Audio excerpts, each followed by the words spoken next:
Bonjour à tous. Nous allons parler aujourd'hui de Édom. Édom, c'est un mot que l'on trouve plus d'une centaine de fois dans les Écritures. Qu'est-ce que cela évoque pour vous? C'est d'abord pour beaucoup un pays, une nation, qui se situait géographiquement dans l'immédiate proximité du royaume d'Israël. Et je dis bien se situer, car aujourd'hui ce royaume n'existe plus. Donc, on ne devrait plus en entendre parler, sauf si on étudie les anciens textes bibliques. Question. Vraiment, est-ce qu'on est certain que ce royaume n'existe plus? Alors, pourquoi il semble qu'on en parle pour la fin des temps, quand le Mashiach se manifestera? Pourquoi est-ce que les sages d'Israël nous disent cette sentence? Car Édom, c'est Rome. Et de quelle Rome parle-t-on là aussi? Celle des empereurs romains, aujourd'hui disparus, ou une autre Rome, physique et spirituelle?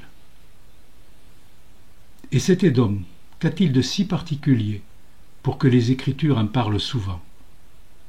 Aussi, c'est dans ce voyage dans le temps et l'espace que je vous invite de faire ensemble. À l'origine de Édom, comme c'est souvent le cas, le royaume de Édom tire son nom de son fondateur, et son fondateur n'est autre que Ésav, Ésaü, le fils de Yitzhak, Isaac et de Rivka, Rebecca.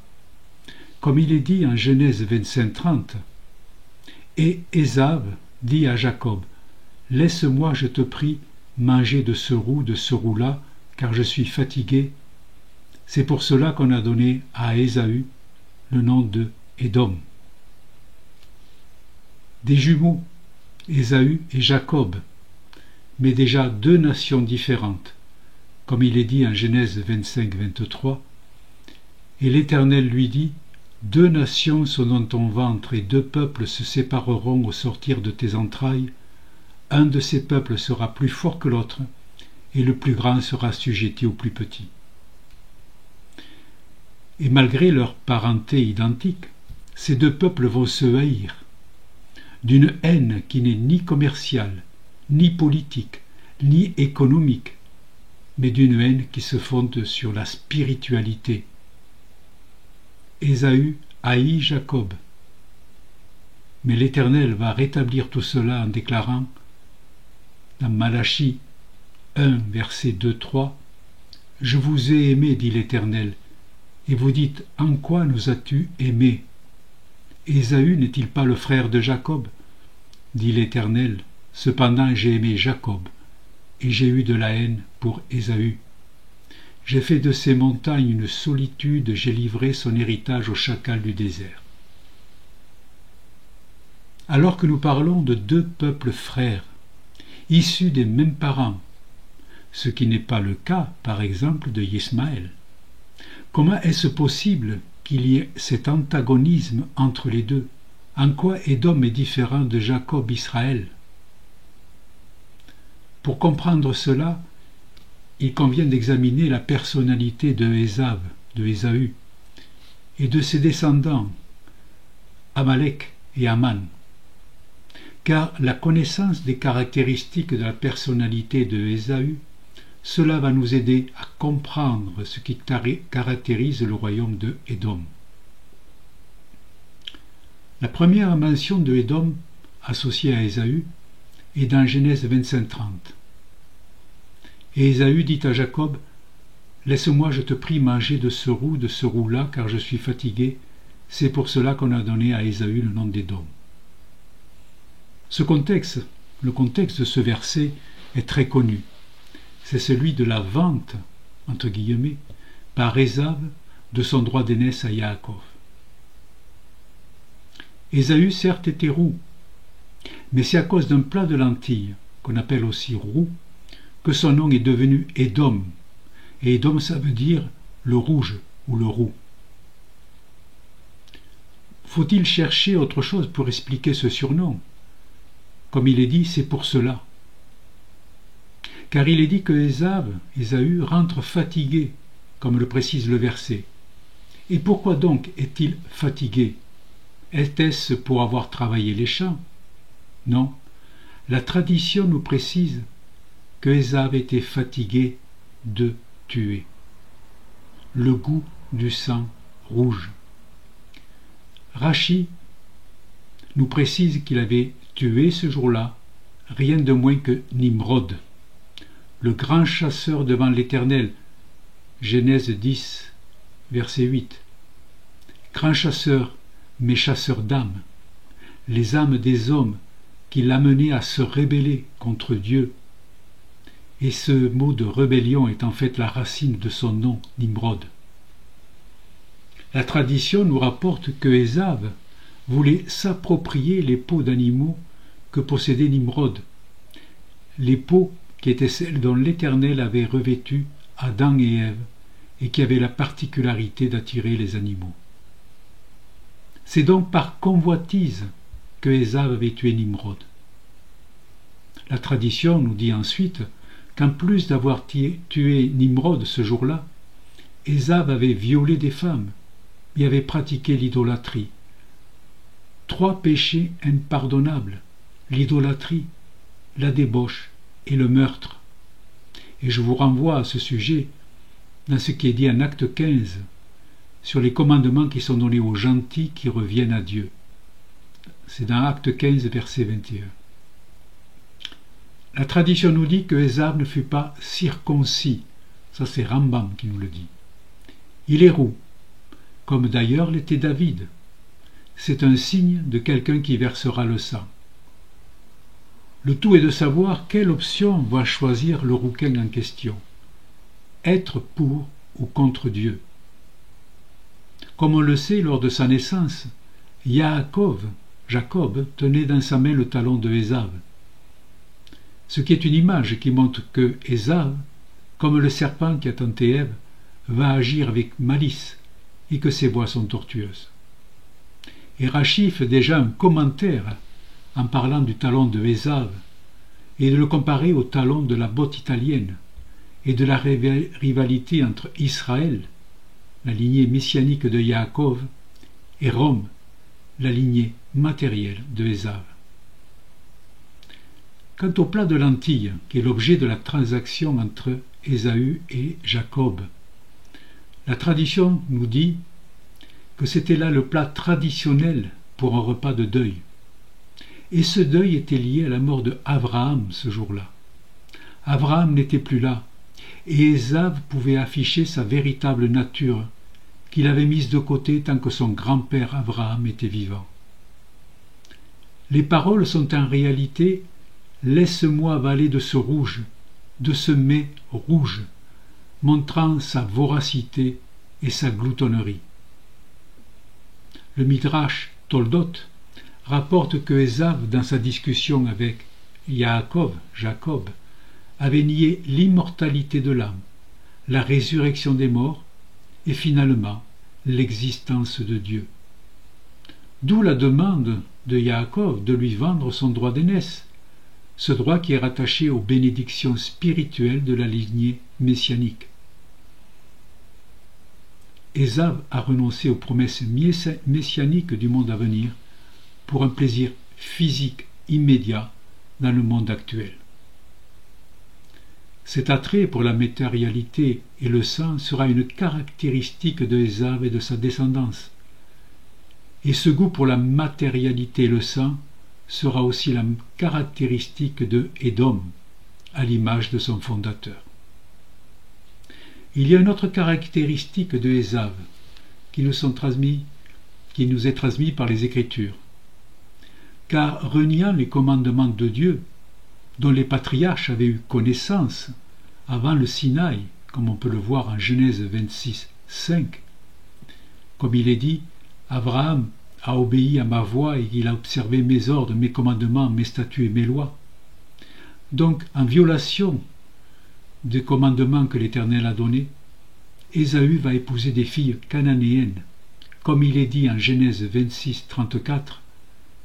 Ésaü, à 40 ans, prit pour femme Judith, fille de Béhéri le Hétien, et de Basmat, fille d'Élon le Hétien, ce qui fut un sujet d'amertume pour Isaac et Rebecca.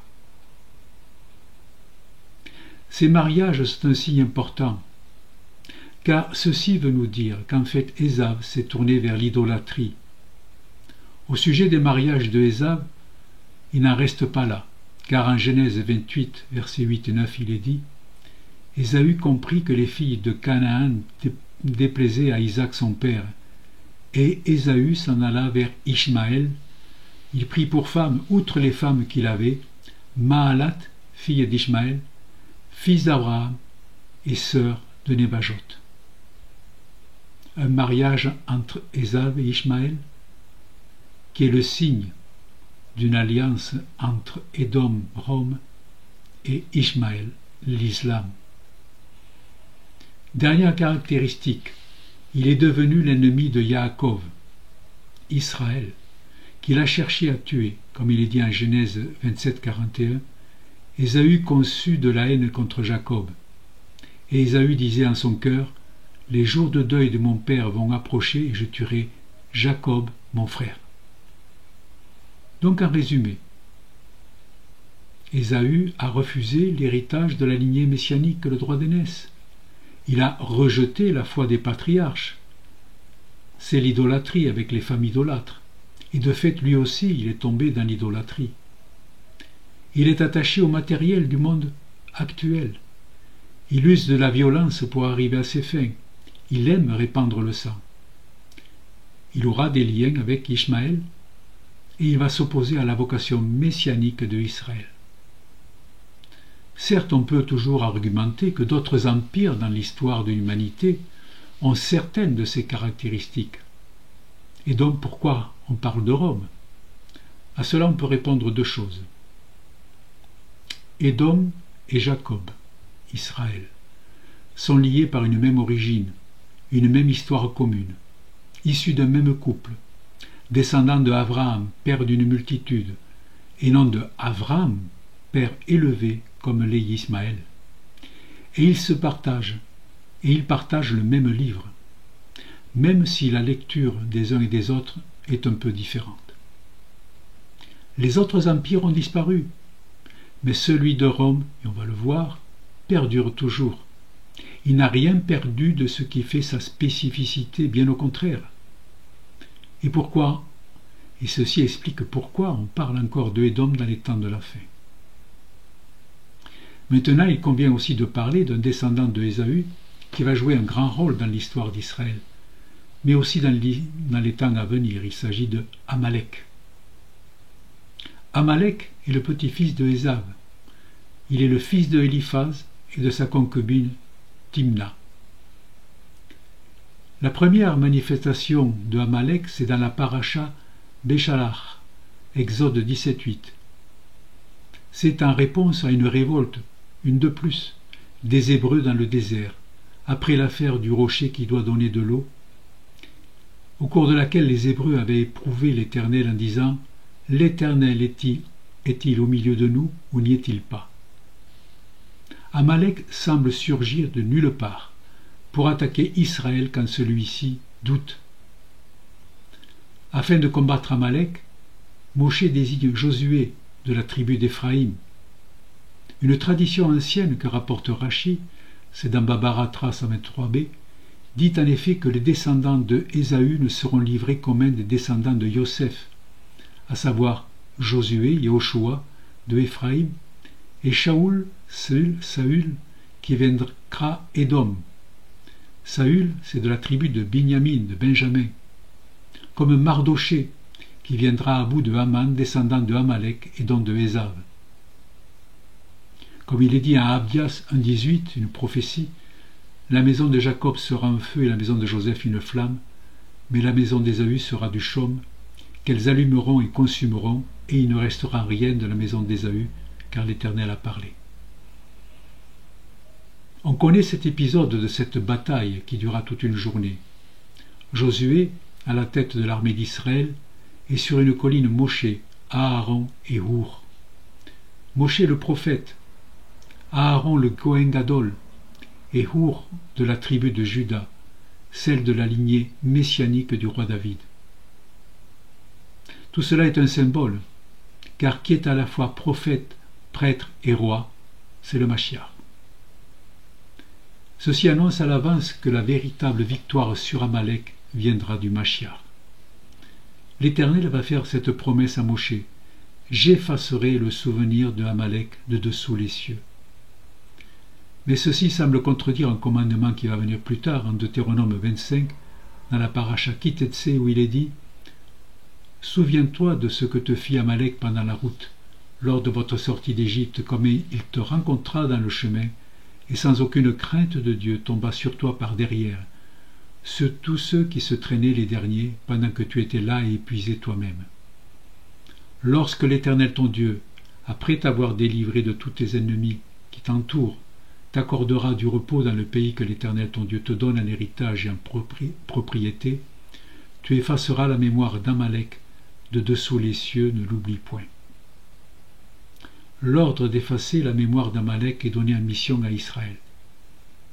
Suivant le Midrash, cette contradiction veut dire, d'une part, Israël doit effacer le souvenir d'Amalek sur terre, la loi de la force brutale glorifiée, les bourreaux, les persécuteurs des innocents, tous les crimes commis en invoquant le droit et la justice.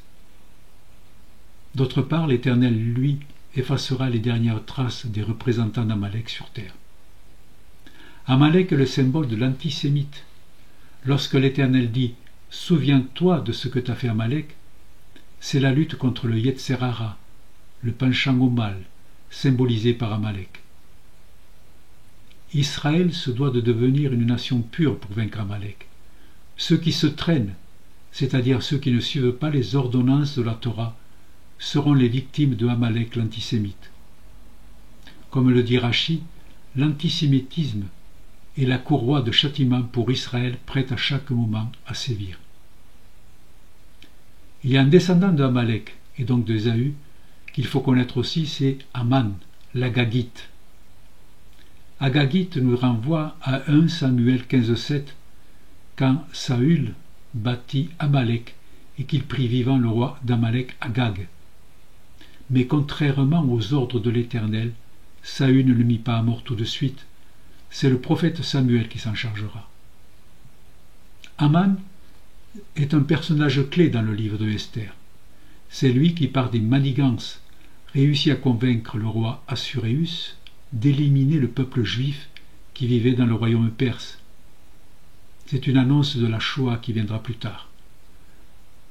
Aman, qui voue une haine féroce pour le peuple juif coupable, dit-il d'être différent des autres peuples soumis au roi de Perse. Comme il est dit en Esther 3.8, Aman dit au roi Assuréus: il y a dans toutes les provinces de ton royaume un peuple dispersé et à part parmi les peuples, ayant des lois différentes de celles de tous les peuples, et n'observant point les lois du roi. Il n'est pas dans l'intérêt du roi de le laisser en repos. Cette particularité d'être à part, qui est la racine du mot sanctification, a été souvent le motif de la persécution contre les Juifs, quelles que soient les époques et les régimes. Comme on le sait, le plan de Haman se retournera contre lui et ses fils pour la plus grande gloire du peuple juif et de son Dieu. Et cette punition des 10 fils de Haman sera aussi une prophétie pour notre temps, à Nuremberg, en Pourim 1946. Édom, c'est Rome. En préambule, il convient de préciser la chose suivante. Le rapprochement entre Édom et Rome a commencé justement quand Rome, qui occupait la Judée-Samarie depuis quelques décades, avant la naissance de Yeshua, s'est heurtée à la résistance des Juifs qui refusaient les standards de vie des Romains. Cela s'est traduit par des guerres, comme en 70, qui a vu la destruction du deuxième temple de Jérusalem, et surtout par la révolte de Bar Korba en 135, qui a provoqué l'extinction du royaume de Juda. Entre-temps, les Romains avaient persécuté les sages d'Israël, les kabbalistes, et ils prirent des mesures pour interdire la foi juive et son enseignement. Bref, c'est au début de notre ère que les sages d'Israël ont commencé à associer Ésav, Édom à Rome, justifiant par là que le vainqueur actuel, Rome, sera dans les temps de la fin châtié par l'Éternel et par son Machiach, en représailles des persécutions romaines contre les Juifs. Mais allons plus loin dans la connaissance de Ésav et Édom. Examinons un passage de Genèse 27, Parashat Toldot, qui nous parle de la bénédiction de Ésav et de Yaakov par Yitzhak. Car ces bénédictions sont en fait des prophéties pour les temps à venir. Et toujours, comme Ésav, c'est Édom, ces prophéties annoncent aussi le futur de ce royaume. Cette bénédiction arrachée à son père avec des pleurs et des gémissements sera la carte de visite de Édom. Versets 39 et 40, mais il faut faire attention à certaines traductions. Par exemple, dans la seconde, elles ne sont pas tout à fait fidèles aux paroles originales. Donc, voici la traduction que je retiens. Versets 39 et 40. Car il est dit: Voici, une grasse contrée sera ton domaine, et les cieux t'enverront leur rosée.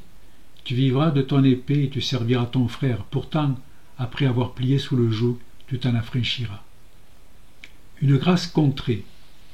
Rachi, au nom du Midrash, nous dit: c'est l'Italie des Grecs, un pays dont la fertilité est identique à celle de la terre d'Israël, cette terre qui est léguée à Yaakov.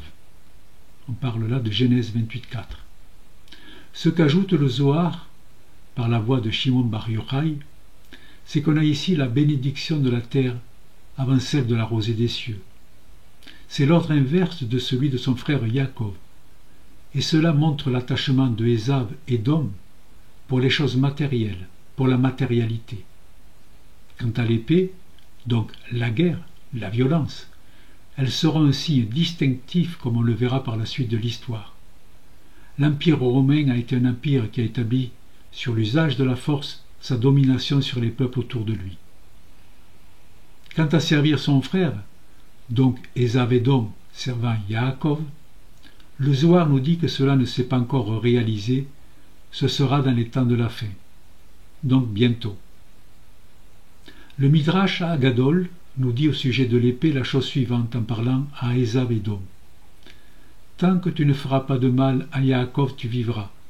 C'est seulement si Yaakov rejette le joug de la Torah que tu pourras ordonner sa destruction et être maître de lui. Revenons maintenant à Ésav, Édom et à Rome. Dans la Parasha Va Yishlach, en Genèse 36, on annonce la descendance de Ésav, dont le Midrash nous dit qu'ils naquirent tous d'inceste. Parmi ses descendants, il en est un qui nous intéresse dans le cadre de cette étude au verset 43. Il est dit: le chef Magdiel, le chef Hiram. Tels sont les chefs d'Édom, selon leur résidence dans le pays de leur possession. Tel fut Ésav, le père d'Édom. Magdiel, c'est Rome, nous dit Rachi, et Hiram se rapporte aussi à Rome, comme le dit le Midrash, c'est dans Pirkei Eliezer, numéro 38. Et pour Nahamid, le fondateur de Rome, c'est Tsépho, fils de Éliphaz. On trouve cela en Genèse 36.11. Éliphaz étant lui-même le fils de Ésav, Ésaü, et de Ada, son épouse. Et c'est un des demi-frères de Amalek. Ce qu'en dit la voix de la Torah au sujet d'un verset de la Parasha Balak, Nombre 24.19, et on en reparlera, c'est que Édom-Rome symbolise, comme on l'a vu, la puissance matérielle, au contraire d'Israël qui représente la souveraineté de l'esprit. Dans la Bible, Édom est l'incarnation de la force brutale et de la débauche illimitée. Il devint aussi le symbole de l'antisémitisme. Édom est comparé à un porc de la forêt. Dans le psaume 94, il dit un porc, donc un animal non cachère, qui a les sabots fendus, symbole de pureté, mais qui ne rumine pas, ce qui symbolise le fait qu'il n'étudie pas les Écritures. De plus, ce porc des forêts trompe les hommes en leur faisant croire que la violence dont il use se fait sous l'apparence du droit. Analysez par exemple toutes les interventions militaires du monde occidental depuis 1945 et vous verrez que le motif invoquée, qui est la défense des grands principes humanitaires, mais c'est qu'en réalité il y a derrière des guerres, ces guerres des buts mercantiles et matérialistes. Une autre caractéristique de Édom, Rome. Dans le Zohar Shoftim, livre du Deutéronome, verset 2, il est dit « Le précepte suivant est de punir par l'épée, par la strangulation, par la lapidation et par le feu. Qui punissez-vous par l'épée » Il répond « Samaël, comme il est écrit, car mon épée s'est rassasiée dans le ciel, et voici qu'elle descendra sur Édom. » C'est dans Ésaïe, dans le chapitre 34, verset 5. C'est-à-dire sur Samaël, qui est le ministre d'Édom. Édom est donc sous la domination de Samaël. Je rappelle que Samaël, c'est l'ange déçu, que la tradition associe à l'ange qui a lutté contre Yaakov dans la nuit précédant sa rencontre avec Ésaü, et justement cet ange serait l'ange gardien de Ésaü. Un verset intéressant dans le Zohar Balak nous donne un aperçu de ce qu'est Édom. Balak, verset 142, toujours dans le Zohar. Que fait-il? Il appela Samaël, le ministre d'Ésaü, qui se présenta devant lui. Il lui dit « Veux-tu ma Torah ?» Il répondit « Qu'y a-t-il d'écrit en elle ?» Il répondit « Tu ne tueras pas. » Car le saint, béni soit-il, a sauté pour lui montrer l'endroit nécessaire. Il a sauté au commandement qu'il savait qu'il ne pourrait pas tenir. Samaël dit « À Dieu ne plaise, cette Torah est à toi, il restera à toi, je ne désire pas une telle Torah. » Il implora de nouveau en disant « Maître du monde, si tu me donnes cette Torah, mon gouvernement entier cessera, puisque toute ma domination est basée sur le meurtre. Et si j'accepte la Torah, il n'y aura plus de guerre. Mon règne est sur la planète Mars Maadim, qui indique le déversement du sang. Si c'est le cas, tout devient nul dans le monde. » Comme on le voit, l'Éternel avait proposé d'abord la Torah à Ésaü, à Édom, mais Ésaü, Édom, a refusé puisque le Sar, qui est le prince de Édom, le prince spirituel, a vu qu'il ne pourrait plus tuer en obéissance à un commandement de Dieu, et donc Édom a refusé la Torah. Ésav c'est Édom et Édom c'est Rome. Et le Zohar nous parle des origines de Rome. Dans le Zohar Pinchas, verset 740, il nous est dit la chose suivante au sujet d'un roseau qui fait référence à un verset du psaume 68-31. Et ce verset 68-31 nous dit « Repousse la bête sauvage de l'herbe du roseau, la compagnie des taureaux avec les veaux des peuples. » Et le Zohar commente en disant « Quand le roi Salomon épousa la fille de Pharaon », c'est dans un roi 7-8, l'ange Gabriel planta un roseau dans la mer, et la ville de Rome fut construite dessus. Toutes nos actions ont des conséquences à plus ou moins long terme. La tradition rapporte que Israël a subi 4 exils. L'exil babylonien, l'exil médo-perse, l'exil grec, et le dernier exil qui est toujours en cours, c'est l'exil romain, ou encore appelé l'exil d'Édom. Le Midrash rapporte une interprétation du rêve de Yaakov au sujet de l'échelle. C'est dans la paracha Vayetse, Genèse 28, dans lequel il est dit la chose suivante. Yaakov vit l'ange protecteur de Babylone, le Sar, monter 70 échelons, soit 70 ans d'exil. Ensuite le Sar des Mèdes, qui monta 52 échelons, soit 52 ans. Puis le Sar de la Grèce, qui escalada 122 échelons, donc 122 ans. Et pour finir, le Sar de Édom commence à monter l'échelle, mais il ne s'arrête pas, et il monta jusqu'aux cieux. Yaakov eut peur qu'il ne tombe pas, signifiant par là un exil sans fin. Mais l'Éternel lui dit, « Moi-même, je le ferai tomber quand le temps viendra. »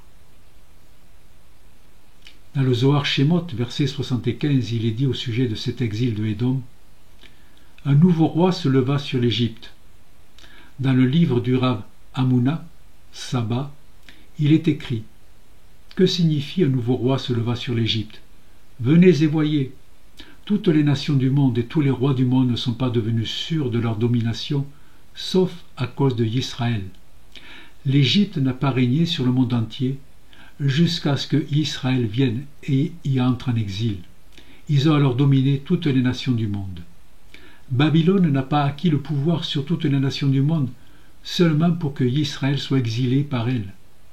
Édom a acquis le pouvoir sur toutes les nations du monde uniquement pour que Israël soit exilé parmi elles. Car ces nations étaient autrefois humbles parmi les autres nations. Elles étaient plus basses que toutes les autres. Et c'est à cause de Israël qu'elles sont devenues fortes. On peut en tirer au moins deux choses là-dessus, deux enseignements. Premièrement, les pays où les Juifs vivent en sécurité reçoivent des bénédictions divines.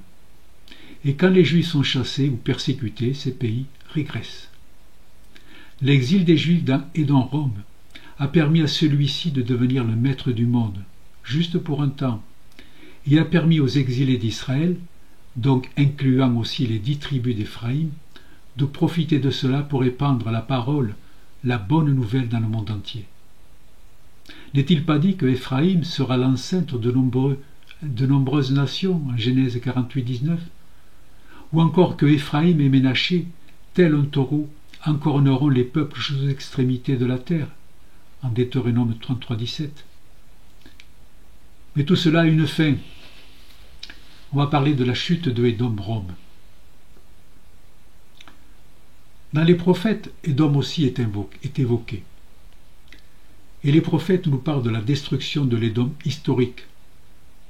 Mais on rencontre aussi des prophéties pour les temps à venir, et de ce qui va devenir de Édom, ou du moins de ce qui est appelé Édom, et de ce que cette appellation recouvre. Car Édom est promis à la destruction de la bouche même de l'Éternel, la chute de Rome est inévitable. Le Midrash Rabbah annonce la vengeance à venir, et le châtiment de Rome en s'appuyant sur quelques versets des prophètes, comme par exemple en Jérémie 49, versets 7 et 22. Sur Édom, ainsi parle l'Éternel des armées. N'y a-t-il plus de sagesse dans Théman? La prudence a-t-elle disparu chez les hommes intelligents? Leur sagesse s'est-elle évanouie? Voici comme l'aigle il s'avance, il vole, il étend ses ailes sur Botsra, et le cœur des héros d'Édom est en ce jour comme le cœur d'une femme en travail. Botsra, c'était une ville de Édom. Dans Isaïe 34, 6, l'épée de l'Éternel est pleine de sang, couverte de graisse, du sang des agneaux et des boucs, de la graisse des reins des béliers, car il y a des victimes de l'Éternel à Botsra, un grand carnage dans le pays d'Édom. Dans Ésaïe 63, versets 1 à 4, qui est celui qui vient de Édom, de Botsra, en vêtements rouges, en habit éclatant, et se redressa avec fierté dans la plénitude de sa force? C'est moi qui ai promis le salut, qui ai le pouvoir de délivrer. Pourquoi tes habits sont-ils rouges? Et je signale que rouge, c'est le même mot que Édom. Pourquoi tes habits sont-ils rouges, et tes vêtements comme les vêtements de celui qui foule dans la cuve? J'ai été seul à fouler au pressoir, et nul homme d'entre les peuples n'était avec moi. Je les ai foulés dans ma colère, je les ai écrasés dans ma fureur. Leur sang a jailli sur mes vêtements, et j'ai souillé tous mes habits, car un jour de vengeance était dans mon cœur, et l'année de mes rachetés est venue. Ce texte est à mettre en parallèle avec un texte de l'Apocalypse, quand Yohanan, Jean, a la vision du Mashiach qui vient juger la terre. Nous sommes au chapitre 19, verset 13. Et le Mashiach vient avec ses habits rouges de sang. Il est dit, « Et il était revêtu d'un vêtement teint de sang, son nom est la parole de Dieu. » Et au verset 15, il y a un parallèle avec la cuve de vin dont parle Ésaïe. Il est dit, « De sa bouche sortait une épée aiguë pour frapper les nations, et il les pètera avec une verge de fer, et il foulera la cuve du vin de l'ardente colère du Dieu Tout-Puissant. »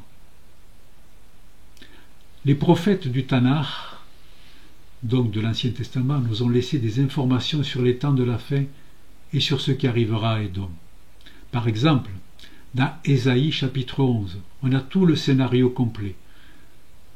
Première partie, l'annonce du Mashiach qui vient, le rameau du trône d'Isaïe de la lignée davidique. Il est écrit, Puis un rameau sortira du tronc d'Isaïe et un rejeton naîtra de ses racines. L'esprit de l'Éternel reposera sur lui, esprit de sagesse et d'intelligence, esprit de conseil et de force, esprit de connaissance et de crainte de l'Éternel. Il respirera la crainte de l'Éternel, il ne jugera point sur l'apparence, il ne prononcera point sur un ouï-dire. Mais il jugera les pauvres avec équité, et il prononcera avec droiture sur les malheureux de la terre. Il frappera la terre de sa parole comme d'une verge, et du souffle de ses lèvres il fera mourir le méchant. La justice sera la ceinture de ses flancs, et la fidélité la ceinture de ses reins. Ensuite vient la description du monde, tel qu'il sera quand le roi Machiar le gouvernera. Le loup habitera avec l'agneau, la panthère se couchera avec le chevreau. Vous avez ensuite les autres versets que je vous conseille de lire. Et il est dit à la fin, en ce jour, le rejeton d'Isaïe sera là comme une bannière pour les peuples, les nations se tourneront vers lui, et la gloire sera sa demeure. En même temps que ces choses se dérouleront, il est annoncé le retour des 10 tribus perdues. Afin de reconstituer les 12 tribus d'Israël, il est écrit, dans ce même temps, le Seigneur étendra une seconde fois sa main pour racheter le reste de son peuple dispersé en Assyrie, en Égypte, à Pathos, en Éthiopie, à Élam, à Shinéar, à Hamath, et dans les îles de la mer. Les îles de la mer désignent toujours tous les pays, toutes les nations du monde. Il élèvera une bannière pour les nations, il rassemblera les exilés d'Israël. Je vous renvoie à cela, et ça se termine en disant, la jalousie d'Éphraïm disparaîtra, et ses ennemis en Juda seront anéantis. Éphraïm ne sera plus jaloux de Juda, et Juda ne sera plus hostile à Éphraïm. Et par là même, il est annoncé le châtiment des nations, dont Édom. Ils voleront sur l'épaule des Philistins à l'Occident, ils pilleront ensemble les fils de l'Orient. Édom et Moab seront la proie de leurs mains, et les fils d'Ammon leur seront assujettis. C'est donc tout cela qui nous attend, et le prophète Ésaïe est très clair là-dessus. Le prophète Abdias aussi, on trouve des prophéties contre Édom, celles sûrement qui sont les plus terribles. Relisez Abdias. Et il commence très fort, il s'adresse bien à Édom dès le début. Prophétie d'Abdias, ainsi parle le Seigneur l'Éternel sur Édom. Nous avons appris une nouvelle de la part de l'Éternel, et un messager a été envoyé parmi les nations. Levez-vous, marchons contre Édom pour lui faire la guerre. Et Abdias continue sa prophétie en disant, l'orgueil de ton cœur t'a égaré, toi qui habites dans le creux des rochers, qui t'assieds sur les hauteurs, et qui dis en toi-même, qui me précipitera jusqu'à terre? Quand tu placerais ton nid aussi haut que celui de l'aigle, quand tu te placerais parmi les étoiles, je t'en précipiterai, dit l'Éternel. Une petite parenthèse, alors est-ce que c'est une coïncidence ou pas? Quel est le pays qui a l'aigle comme emblème? Quel est le drapeau sur lequel on trouve des étoiles? Réfléchissez bien. Le reste de la prophétie peut faire penser que cette destruction de Édom est pour les temps anciens, avant notre époque. Mais le verset 15 nous montre que cette prophétie est pour les temps à venir, le jugement des nations, car il est dit « Car le jour de l'Éternel est proche pour toutes les nations, il te sera fait comme tu as fait, tes œuvres retomberont sur ta tête. Car comme vous avez bu sur ma montagne sainte, ainsi toutes les nations boiront sans cesse, elles boiront, elles avaleront, et elles seront comme si elles n'avaient jamais été. Mais le salut sera sur la montagne de Sion, elle sera sainte, et la maison de Jacob reprendra ses possessions. »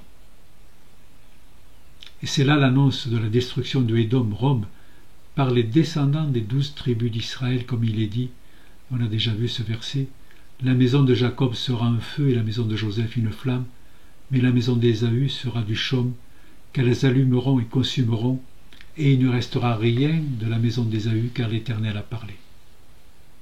Il ne restera rien de Édom. Quel crime a commis Édom pour mériter cela? Ainsi parle l'Éternel. Dans Amos, chapitre 1, versets 11-12. Ainsi parle l'Éternel.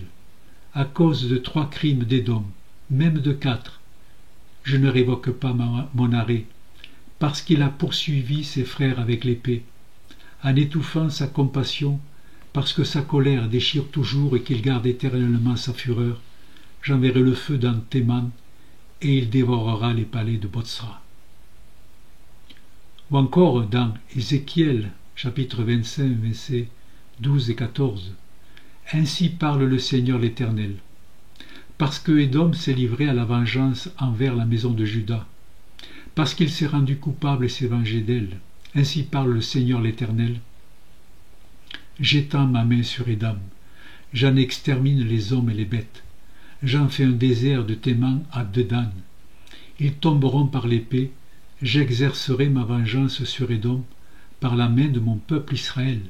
Il traitera Édom selon ma colère et ma fureur, et ils reconnaîtront ma vengeance, dit le Seigneur l'Éternel. » Édom, Rome, s'est rendu coupable du plus grand crime devant l'Éternel, persécuté et tenté d'exterminer le peuple juif, et dont la promesse messianique, détruire la terre sainte, c'est cela qu'est l'acte d'accusation contre Édom, Rome.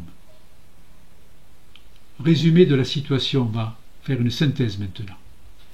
On peut comprendre qu'à l'époque où Shimon Bar Yochai a transcrit les enseignements de la Kabbale dans le Zohar, donc au IIe siècle de notre ère, Rome, qui était alors la puissance qui dominait l'Europe et le pourtour méditerranéen, qui cumulait la puissance politique, économique, militaire aussi religieuse, Rome qui était réputée pour user de la force brutale sans retenue, par exemple lorsqu'il y a eu la guerre de Bar Korba, c'est-à-dire en 135 après Jésus-Christ, cette guerre qui a coûté la vie à plus de 1 million de Juifs dans la Judée-Samarie, avant que cette Judée-Samarie soit rebaptisée Syria Palestina, la Syrie palestinienne ou Syrie-Palestine, ça c'est l'empereur Hadrien qui a fait cela, et qu'il avait aussi baptisé Jérusalem Aelia Capitolina. On peut donc comprendre, pour les Juifs de l'époque, que cette Rome soit assimilée à Ésaü, qui est Édom. Et on sait par la suite de l'histoire, que l'Empire romain et sa capitale ont été détruits par les invasions successives des barbares à partir du 5e siècle. Ces invasions de barbares. Et Rome a été plusieurs fois pillée et incendiée et détruite dès le 5e siècle. Alors, est-ce que l'histoire de Édom-Rome s'arrête avec la chute de l'Empire romain? Non, car un autre empire va se substituer à celui des empereurs romains, organisé de la même façon, et qui va lui aussi étendre ses possessions physiquement, politiquement et spirituellement, et je veux parler là de l'Église catholique. C'est cette Église catholique qui va continuer le travail de l'Empire romain en persécutant le peuple juif.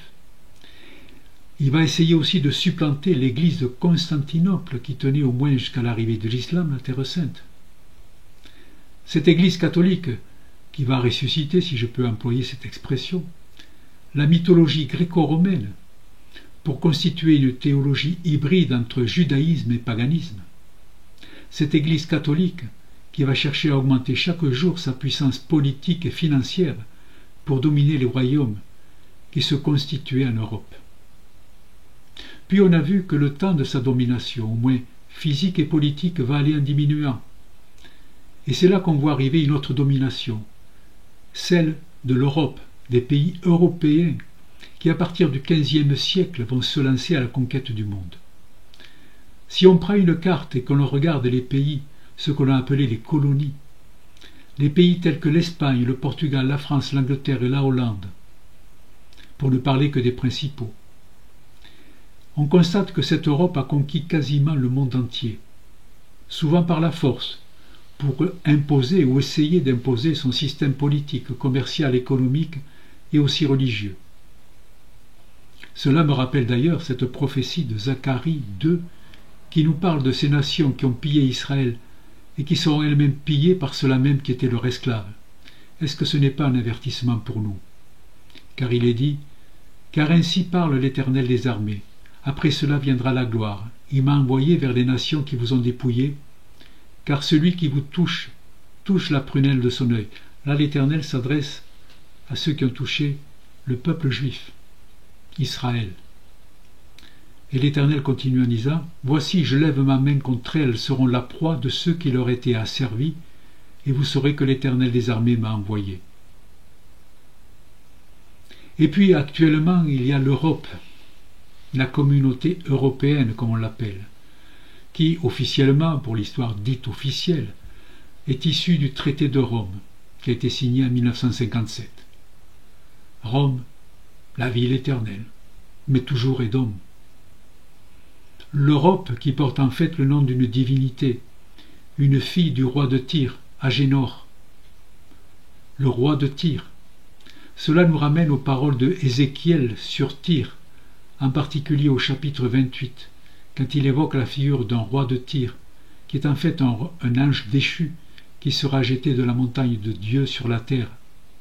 Ce qui nous rappelle Samaël à nouveau, alors que la nation appelée Europe était loin d'exister. C'est une lourde hérédité, surtout quand on sait que ce sont des entités spirituelles qu'on appelle les Sars, qui gouvernent chaque pays, comme il est dit en Daniel 10,13. Comment ne pas croire, dans les temps que nous vivons, que cette Europe, la fille de Rome, qui prône aujourd'hui le mélange des genres, l'avortement, l'euthanasie, l'homosexualité, la pédophilie, sans oublier la mise en place du nouvel ordre mondial, de la grande réinitialisation, celle qui continue à persécuter Israël dans sa vocation messianique, en divisant Jérusalem, en divisant la Terre sainte. Par exemple, le vote qu'il y a eu récemment à l'ONU, qui déclare que le Kotel, le mur des lamentations, est en fait musulman. Cette Europe qui veut éliminer les racines judéo-chrétiennes de sa civilisation, comment ne pas croire que cette Europe, Rome, Édom, ne sera pas dans un proche avenir détruite par le feu? Et on le voit chaque jour qui passe, un programme, et on voit ce programme qui se met en place. De plus en plus rapidement, les mauvaises nouvelles nous tombent sur la tête. Est-ce que nous devons en être surpris? Non, car comme il est dit en Apocalypse 12,12, « Malheur à la terre et à la mer, car le diable est descendu vers vous animé d'une grande colère, sachant qu'il a peu de temps. » N'avez-vous pas l'impression que tout s'accélère aujourd'hui, que tout va de plus en plus vite, que tout est en train de s'écrouler de plus en plus rapidement? Pensez systématiquement à cette prophétie de l'Apocalypse. Le diable, sachant qu'il a peu de temps, se précipite pour essayer d'établir son royaume. Mais on connaît la suite. Dans Matthieu 24, tout ce programme est annoncé. Et on retiendra ces paroles de Yeshua qui sont terribles. C'est les versets 21 à 22, où Yeshua nous dit « Car alors la détresse sera si grande qu'il n'y en a point eu de pareil depuis le commencement du monde jusqu'à présent, et qu'il n'y en aura jamais. Et si ces jours n'avaient été abrégés, personne ne serait sauvé, mais à cause des élus, ces jours seront abrégés. » Un espoir, toutefois, est très important, car dans cet Édom romain, il y a Éphraïm, qui doit sortir de Babylone et de ses fausses doctrines. Comme il est dit en Apocalypse 18,4, « Sortez vite de Babylone, mon peuple, afin que vous ne partissiez point à ses péchés, et que vous n'ayez point part à ses fléaux. » Ou encore, pour en revenir à Zacharie 2, versets 6 et 7, cette injonction de la part de l'Éternel, « Fuyez, fuyez du pays de Septentrion, dit l'Éternel, car je vous ai dispersés aux 4 vents des cieux, dit l'Éternel. Sauve-toi, Sion, toi qui habites chez la fille de Babylone. » Qui est cette fille de Babylone? On a la réponse dans le psaume 137, versets 7 et 8. Il nous est dit, cette fille de Babylone, c'est Édom. Éternel, souviens-toi des enfants d'Édom, qui dans la journée de Jérusalem disait « Rasez, rasez jusqu'à ses fondements ». Fille de Babylone, donc Édom, l'a dévastée, heureux qui te rend l'appareil, le mal que tu nous as fait. Et on sait que le retour de Éphraïm qui est aujourd'hui dans l'idolâtrie, les fausses doctrines, ce retour est prévu dès les origines, et il va conduire Éphraïm dans les bras du Père, qui guette son retour avec impatience. Je vous renvoie par là à la vidéo qui s'appelle Éphraïm et le fils prodigue. En conclusion, les temps difficiles s'annoncent, et il est très important de comprendre les temps dans lesquels nous sommes, pour, grâce aux Écritures, démêler le vrai du faux, la vérité et le mensonge. Dans 2 Thessaloniciens, versets 9 et 12, il nous est dit « L'apparition de cet impie, et croyez-moi, il est déjà là l'impie, l'apparition de cet impie se fera par la puissance de Satan, Samaël, avec toutes sortes de miracles, de signes et de prodiges mensongers, et avec toutes les séductions de l'iniquité pour ceux qui périssent parce qu'ils n'ont pas reçu l'amour de la vérité pour être sauvés. Aussi Dieu leur envoie une puissance d'égarement pour qu'ils croient au mensonge, afin que tous ceux qui n'ont pas cru à la vérité, mais qui ont pris plaisir à l'injustice soient condamnés. » C'est une parole terrible que nous donne là Shaoul, Paul. Aussi Dieu leur envoie une puissance d'égarement pour qu'ils croient au mensonge. L'impie est déjà là, et il se révèle chaque jour davantage. Il use du mensonge, de l'intimidation, de la flatterie, de la peur comme moyen pour convaincre les crédules, de lui faire confiance et de rentrer dans le système. Se centrer sur les Écritures, étudier la Torah, et bien entendu rentrer dans le processus de sanctification de notre vie en étudiant et en accomplissant les commandements que Yeshua, la Torah vivante, nous a donnés, cela nous permet aussi de recevoir une aide spirituelle, un discernement qui permet de choisir le bon chemin, comme il est dit en Hébreux 5,14. Mais la nourriture solide est pour les hommes faits, pour ceux dont le jugement est exercé par l'usage à discerner ce qui est bien et ce qui est mal. Les études de la Yeshiva Soukat David sont là pour vous aider à faire ce chemin et à affronter non pas ce qui va venir, mais ce qui est déjà là. Ne tardez pas, le temps presse. Rejoignez-nous dans la Yeshiva Soukat David. Et je terminerai en disant, veillez donc, puisque vous ne savez ni le jour ni l'heure, comme il est dit en Matthieu 25,13. Et là, je vous souhaite de bien réfléchir à tout cela, et que l'Éternel vous éclaire et vous bénisse. Amen.